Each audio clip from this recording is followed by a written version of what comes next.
Camera controller.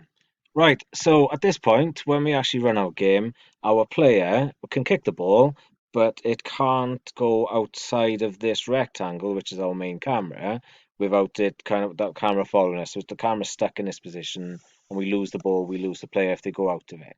So what we need to do is basically add a bit of code to this, our main camera. So I've clicked on here, the main camera selected. We're going to add a component and we're going to call it camera controller. So if you type in camera controller here, click on new script and create an ad.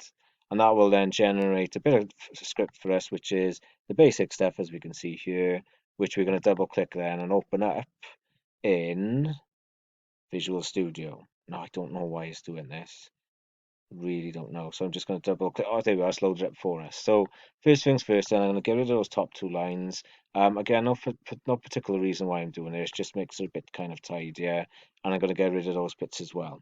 And on my document, I'm just literally going to take these lines here, which you'll need to type out yourself, and I'm going to paste them into that spot there. Now, basically, what this is saying is we're going to tell the camera what the player is, so it knows what to follow. And the idea is the transform position, so that's basically the position of the camera will change to match the player's X position and Y position. We don't need to do anything with the Z position because it's a 2D game. So let's press Control S to save that. And back onto Unity. We let it run through its little thing it does, and when it gets to hold on, that normally means that there isn't an issue with the code, and we shouldn't have a red error message down here. So, right, brilliant. So when I press play, what should happen now, and I know it's not going to happen actually, but I'm just going to show you what errors you might have if you do what I've just done. I was about to say that the camera will start to follow the player. Now it should actually be on right on top of the player, but I've got this red error message down here. And the reason why is because I haven't told the camera. I've done it within the code, what the player actually is. So down here we've got camera controller, we've got player, but it's saying, well, what is the player? I don't know what it is. So we literally need to drag across player into that position. And this time when I press play, we shouldn't have a red error message. The camera should appear directly above the player in the position it is. And then in theory, as I move, the camera should follow us. So first things first, the error message is gone. The camera is directly on top of the player and it follows me no matter where I go. But the problem is, it actually follows me off the pitch as well. Now, what I kind of want to do is actually have the camera when it gets to this position. So as I get towards the end of the penalty area, I want the camera to kind of stop at this position, and I want the player to continue moving. So literally, the camera is restricted to the pitch size. Then, if that makes sense. Now, I'm actually just going to mess around with this because I don't want to see any of the blue on the outside, and I'm actually going to copy that X position there for our player.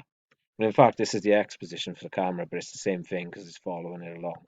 And the reason why is I'm just going to chuck this with comments into here. Now, when it's commented like this, there's two forward slashes. It means that the code, it doesn't actually get recognized as code. So no one's going to say, what's this? This doesn't make any sense. It's not going to break anything. And I'm just going to go back now onto my document and I'm going to copy across these lines of code here. So it's basically everything highlighted in yellow.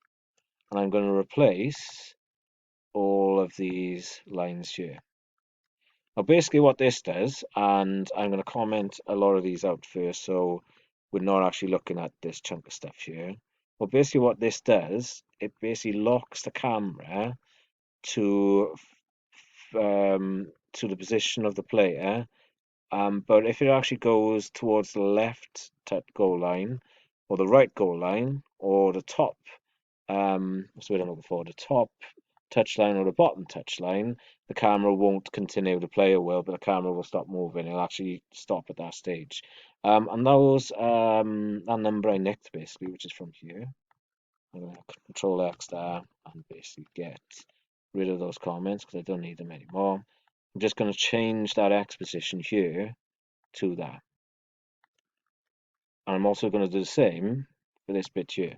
I don't know why I commented this out, actually, I didn't need to. So let's just get rid of these comments. Now, the formatting won't look quite right, but it does kind of fix itself. So in theory, what this should do at this stage, I come back onto here, when I run towards the left goal, the camera will follow us so far, But when the player gets towards the edge of the area, then the player will continue to move towards the goal, but the camera should stop, he says. So no error messages at this stage. So that's a good point. I just want to make sure that I've got my positioning right then for the X coordinate I put in. So let's run towards the goal. I don't need the ball or anything. So the camera's following me, but when I get to -8 point whatever it was, and you can see that we go past our threshold up here with the position, camera actually locks. And when I go back to the right, it then continues to follow me. So we need to do the same for this side as well. So at the moment, when I keep going, there's nothing to stop us, the camera going off the pitch. So I just need to try. That's a good one actually there. I'm going to use that X position for that. Come back onto our code. Now the problem is with this one, when I type in that code, and I'd also type it in here as well, um, and we had this problem in another video a little bit earlier on in this playlist, it won't like the fact that I've put in an 8.75, whatever it might be in here.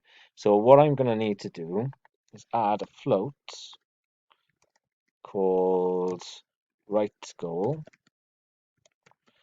I'm going to paste that in and put that like that. And it needs to have an F on the end of it as well. That's something I learned from a previous thing.